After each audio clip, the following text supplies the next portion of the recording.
I'm Jedediah Brodie. I'm the John Craighead Endowed Chair of Conservation at the University of Montana.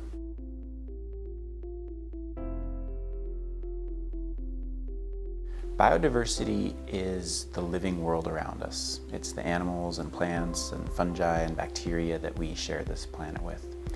And it's important partly because we depend on it for food and for clean water, for purifying the air.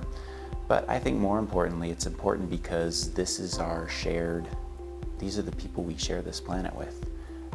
This is our cultural heritage, our aesthetic heritage, even our religious heritage. We're so lucky to be on this planet with all these other amazing life forms.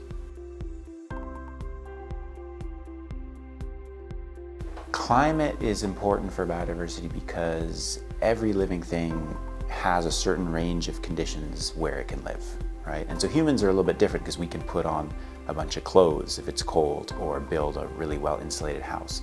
But most other organisms don't do that, right? They're just out in the environment, and so they have a range of temperatures that they need, a range of rainfall or water availability that they need.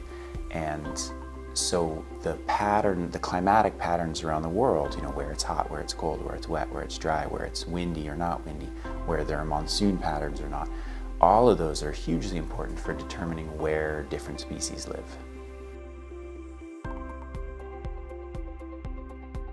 Climate change has interesting impacts on biodiversity. I mean, if you go back into the fossil record, so tens of millions of years ago, the climate has changed dramatically. Temperatures have gone way up, they've gone back down.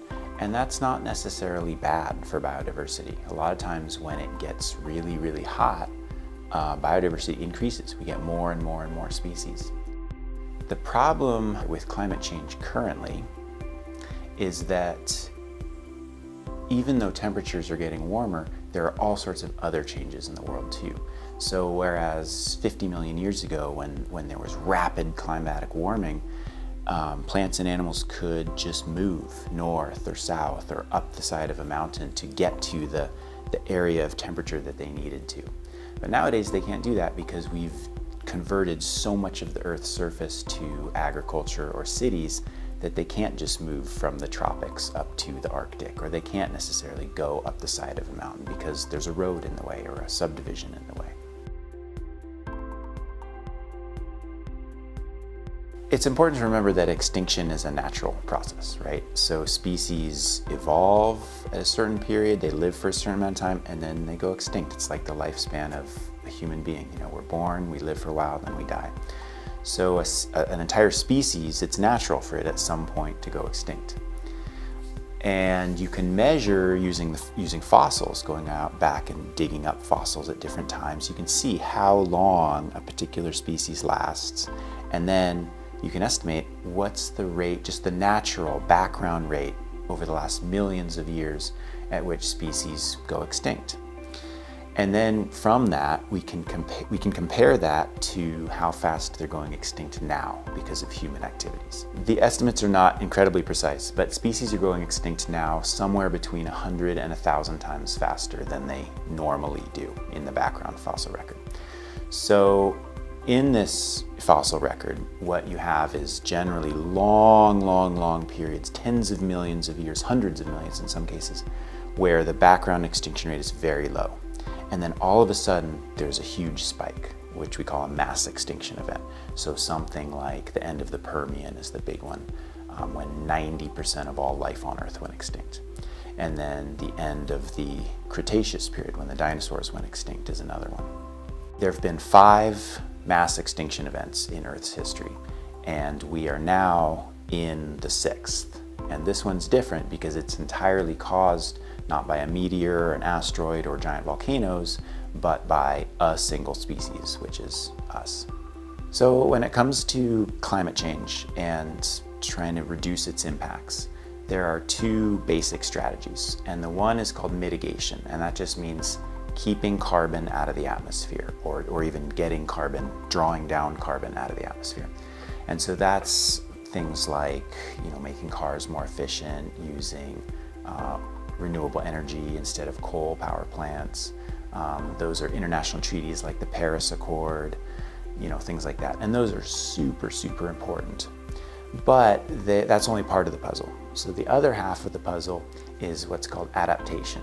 And that is, given that climate change is happening, and even if we were to somehow magically stop, all cars and all pollution tomorrow, climate change would continue to happen just because there's this atmospheric inertia. So given that, how do we adapt to that? How do we make ourselves and our societies and our communities more resilient? So there's a lot of focus on climate change adaptation from a social perspective, like how do we humans deal with it? But when you think about climate change and biodiversity, I think that adaptation is equally important there too. So what we need to be doing is increasing the resilience of biodiversity to be able to deal with climate change. And so one really important way by which we can do that is just to make sure that organisms have enough habitat.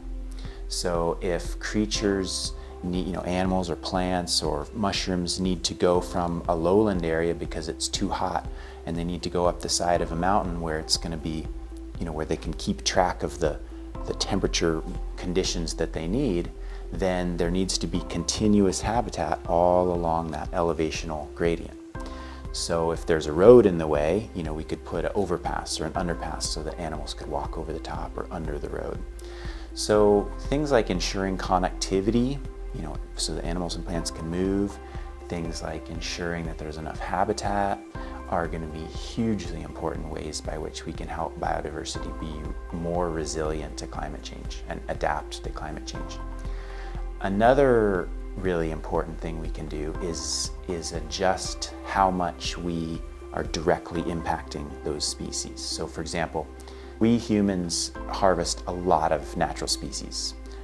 We cut down trees for timber, we hunt animals for food and for recreation, we catch fish for fish to eat, and we do those at we do that at a certain level. But if, say, you have some population of fish that's getting just hammered by climate change, we could stop harvesting as many of them ourselves, and then in total, we're offsetting the impacts of climate change, so we're allowing those fish to persist. Or conversely, there are a lot of species that will be helped by climate change. So, say we have some animal that does really well in the warming temperatures or having less snow in the winter, then that means we could hunt more of those animals. So we could, again, kind of reduce the cumulative impacts of climate change.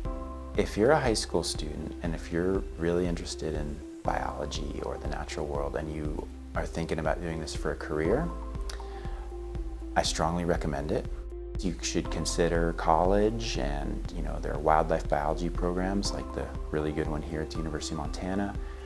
And you have to do well in college, but you also just have to follow your passion and you have to show people that you're really into this. And if you're really into it, then people will want you to do it and they'll pay you to do it. And you can make a living at it and you can have a lot of fun.